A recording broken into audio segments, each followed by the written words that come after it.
السلام عليكم ورحمة الله وبركاته. أهلا بكم فيديو جديد، فيديو خاص لطلاب الصف الثالث الثانوي وخاص بالتنسيقات. كل الطلاب عايزين يعرفوا دلوقتي التنسيقات بتاعت السنة اللي فاتت كانت قد ايه او في رينج كام بالظبط، عشان بناء عليه يتوقعوا التنسيقات السنة دي، او يعرفوا بالظبط لو جابوا مجموع كام يبقى كليتهم هتيجي كام، او المجاميع بتبقى في حدود قد ايه، والكليات بتخش منها في حدود قد ايه وما الى ذلك، لان في طبعا طلاب ما تعرفش الكلام ده. فمبدئيا بس احنا هنغطي التنسيقات السنه اللي فاتت زي السنه دي، قصدي زي كل سنه.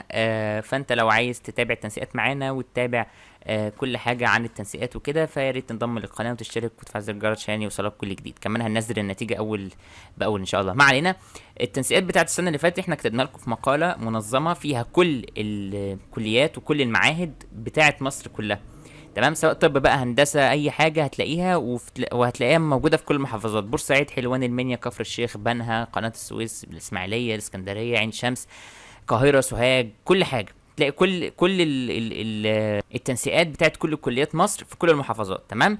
عشان تعرف الرينج بتاع الكليات طبعا. وهتنزل هنا ممكن تدوس التالي عشان تنتقل للليست اللي بعديها، وهكذا وهكذا لحد ما تشوف كليات اللي انت عايزها وما الى ذلك. طبعا الكليات دي علمي وادبي، هتلاقيها لعلمي، وهتلاقي فيها الكليات الادبي. طبعا اللينك هسيبه لك اسفل الديسكربشن عشان تخش وتتفقد الكليات بتاعت السنه اللي فاتت او تنسيق الكليات السنه اللي فاتت.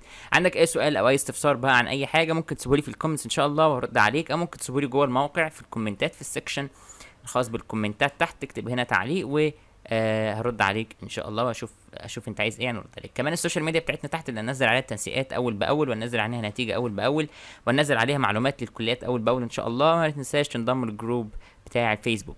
اشوفكم فيديوهات جايه ان شاء الله، واتمنى تكون المقاله دي مفيده والتنسيقات دي مفيده. السلام عليكم ورحمه الله وبركاته.